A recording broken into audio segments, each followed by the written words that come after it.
British socialite Ghislaine Maxwell is due to be sentenced today in the US after being found guilty in December of multiple criminal offences, including sex trafficking girls for the late billionaire financier Jeffrey Epstein.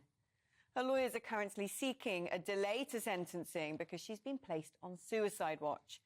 GBNews' Alice Porter has been looking back at the case. How could a British socialite end up in an American prison because of trafficking underage girls for sex? The case all goes back to Ghislaine Maxwell's relationship with disgraced financier Jeffrey Epstein.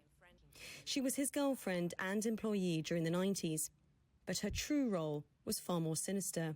She recruited and groomed teenagers for Epstein to molest in massage rooms between 1994 and 2004.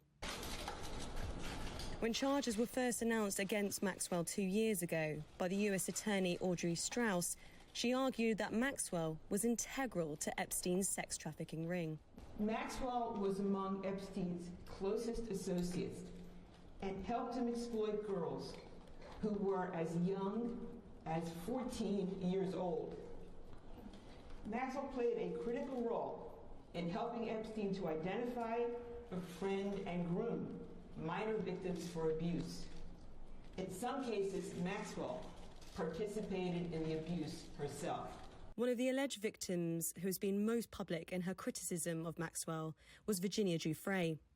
She said Maxwell trained her as a sex slave and accused Prince Andrew of repeatedly sexually abusing her when she was 17, including at Maxwell's home in London. Before he abused me, when we just met, Ghislaine does this guessing game and he guessed right. I was 17 and he compared me to his daughters, saying, "Oh, my daughters are a few years younger than you." Virginia Giuffre reached an out-of-court settlement with the Duke of York in February. He has not been charged with any crimes and denies the accusations. During Maxwell's trial, testimonies were heard from 4 women who described being abused by Epstein. But Maxwell has always maintained her innocence.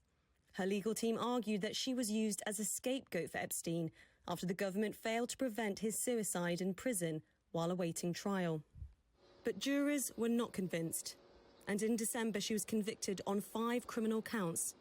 Damian Williams was the US attorney. I want to commend the bravery of the girls, now grown women, who stepped out of the shadows and into the courtroom. Their courage and willingness to face their abuser made today's result and this case possible.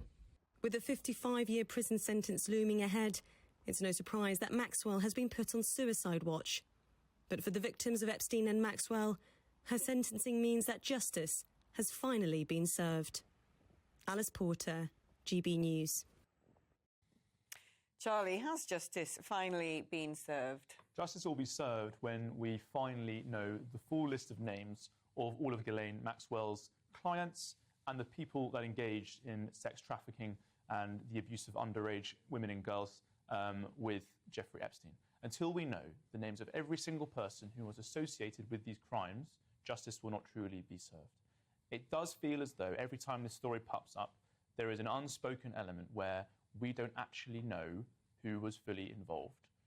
Now, this might sound conspiratorial, but, his death and her placing on suicide watch, I think should ring alarm bells in everyone's curious minds if they really are interested in justice being served here. Because I think there are so many unanswered questions as the sentencing takes place about the rest of this case. What I would hate for to happen now is for Miss Maxwell to go to jail, for her to be sentenced for life in prison, and for this whole story to disappear forever.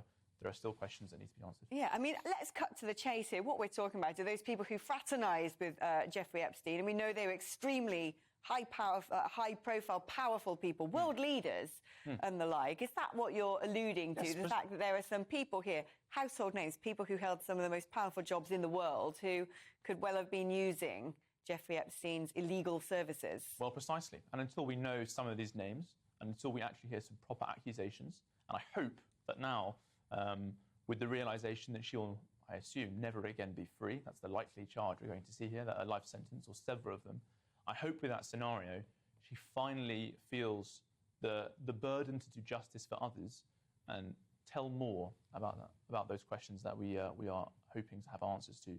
Because this story shouldn't finish with this sentencing. It should continue until we know the names of every single person who fraternised and associated with these two sex criminals. Yeah, I couldn't agree more. Charlie, thank you.